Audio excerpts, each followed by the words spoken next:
Hello,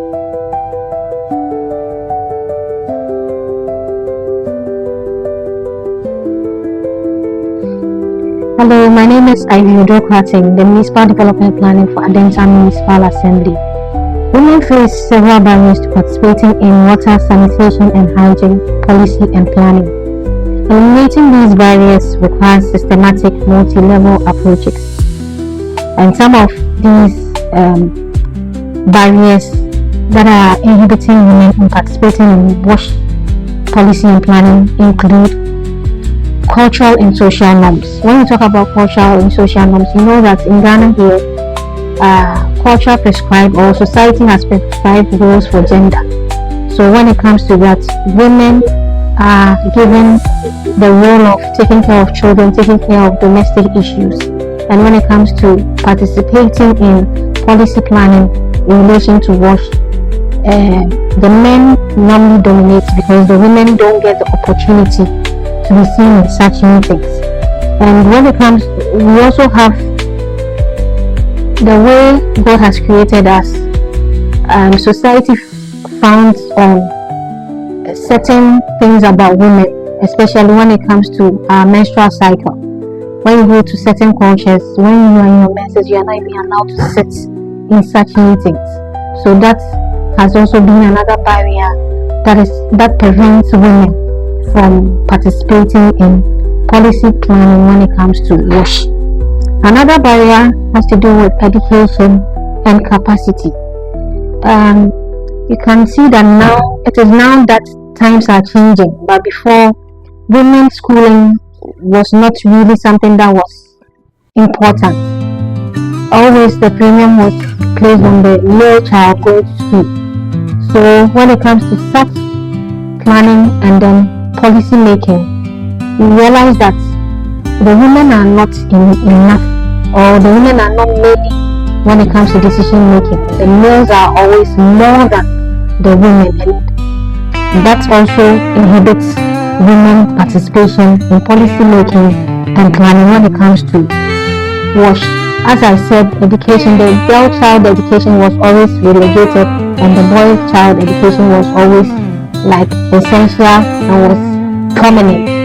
So women, we are now trying to close that gap for women to acquire skills in terms of technical skills when it comes to WASH policy planning and policy making.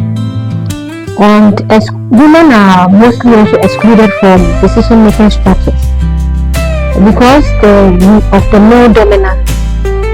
You would see that when it comes to leadership role, the males are more dominated over them than the women, and it becomes difficult for us women to have a voice when it comes to policy making and then planning, because you see women there, yes, participating, but not efficiently participating, like some pseudo participation. Their presence are there, but for them to have a voice is always difficult, because at the end of the day, the male dominates. When it even comes to voting, the males are more than them. So definitely, obviously, when it comes to that part, it's the male voice that will be heard more than the women.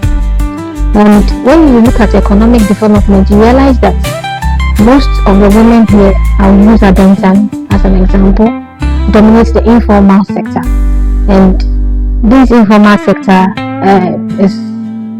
they are more into the trading activities, and afterwards you go home, you take care of your house and then caregiving. So they don't even have time to participate in workshops, they don't have time to participate in town hall meetings, public fora for them to speak, for their voices to be heard when it comes to WASH policy planning and policy making and policy planning. So we are looking at some strategies that can be put in place to eliminate these barriers that have been identified in WASH policy and then policy planning when it comes to involving women, and for that matter, having women having a voice in planning and then policy making.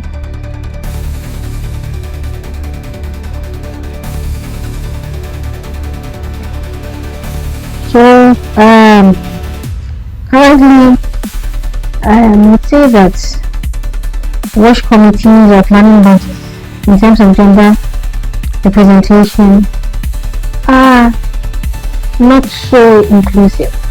I'm saying not so inclusive because at the assembly level, when it comes to the various committees, as I stated earlier, the women participation is very low. The males still dominate, and you ask why? Because women normally are not encouraged to participate in these district assembly elections. We need the society or the community to push women to the forefront of such leadership roles so that they can be part of decision making. They can be part of the inclusive governance that we are looking at. At the assembly level, the males still dominate when it comes to decision making. It's the males who still take decisions when it comes to policy planning, because the women are not well represented. There's no representation, and if they are even there, because their level of education is not too up there, they just sit as being present. But when it comes to discussions, when it comes to making an input, sometimes it's difficult for them to really have a voice and to really take decisions.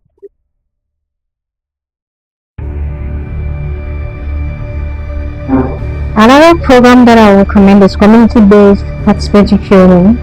Why? Because local women are more likely to engage when training is accessible and relevant, and when it is delivered or facilitated by women, other women tend to relate to other women, so that would also boost their confidence level, and this will also help women to participate more effectively when it comes to WASH decision making.